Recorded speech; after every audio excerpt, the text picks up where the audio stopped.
Hi, I'm Noel Frame, your state representative from the 36th District, here to provide you a video update about halfway through the legislative session. The biggest issue on our plate this year, as you might imagine, is fully funding public education. Fully funding public education, frankly, is a problem that's been building for about 40 years, and so it is a big issue for us to tackle this session. Happy to report that we've got two different proposals on the table to address that issue, but admittedly, I will tell you that they are worlds apart. The Senate Majority Caucus has their proposal, House Democrats have theirs, and the value systems are just, quite frankly, very, very different. So it's going to take a while, but we're about halfway through, and we are still committed to getting that done this year. I will tell you, as a member of the House Finance Committee and the Vice Chair, I am getting to look at the revenue sources that we will be using for that education package. And as part of my commitment to fully fund public schools, I've really been trying to hold off on a lot of tax breaks coming through our committee, and have committed not to support tax breaks that have any impact on our general fund, which is the general fund going to our public schools. To me, it feels really inappropriate to have any more tax breaks until we fully fund our public schools. And so that's the commitment that I have made, and so far, very few tax breaks have gotten through. I am happy to report additionally that one of the major things that has been in the middle of this fight has been the so-called Levy Cliff. Many families in Seattle Public Schools got letters this week talking about a potential $74 million shortfall if the state didn't act. The good news is the state has acted. We passed a bill immediately to address the Levy Cliff. The Senate finally just passed it, and the very next morning we passed that bill in the House, and the governor will soon sign it into law. So progress made, but a lot of work left to do, and we are committed to finishing it this year. House of Origin cutoff just passed, and in the legislative process we have certain milestones by which legislation has to have moved forward or else it dies, as we say. I'm really proud to report that I have 5 bills that have moved off of the House floor and now go over to the Senate for consideration. And so I just wanted to really briefly tell you about each of those 5 bills and hope you'll check them out and learn more. The first one is House Bill 1816, which addresses issues around homeless youth.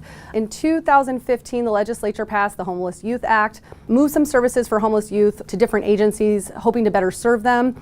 Unfortunately, they failed to address some certain issues around information sharing. So my bill addresses that problem and allows those agencies to talk to each other a little bit better and hopefully better serve those youth.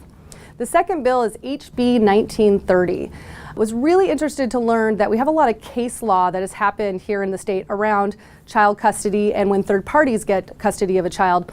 And unfortunately, our laws haven't actually kept up with what's been decided in court. So this bill that I put forward makes a lot, and I mean a lot, of technical corrections to that law that, in particular, when parents have lost custody of their children, whether it's issues around addiction or severe mental illness, and they get healthy and get clean, they have a right to get their own kids back. And my bill sets out the methodology for them to do that. Really excited about that one. Next one is HB 2037, which addresses a disability task force. This is actually a follow-on to a law that I helped pass last year along with now Lieutenant Governor Cyrus Habib.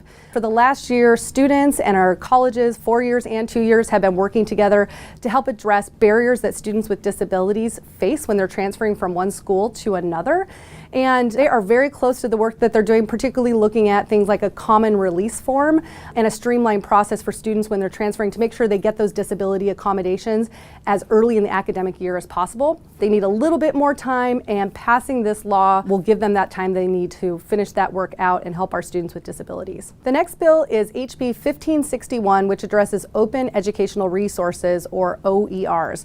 OERs are free open source course materials available to students. And the reason that I'm tackling this issue really boils down to college affordability.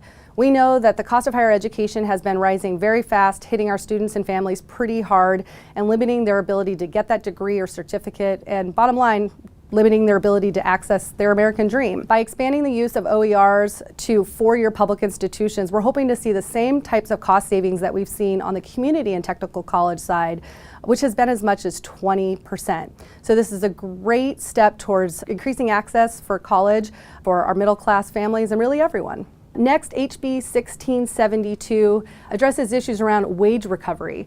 In our state, we have something called prevailing wage. It ensures that workers are given a fair family wage on those jobs that they work on with the state. And sometimes it takes a little while to determine what that prevailing wage actually is.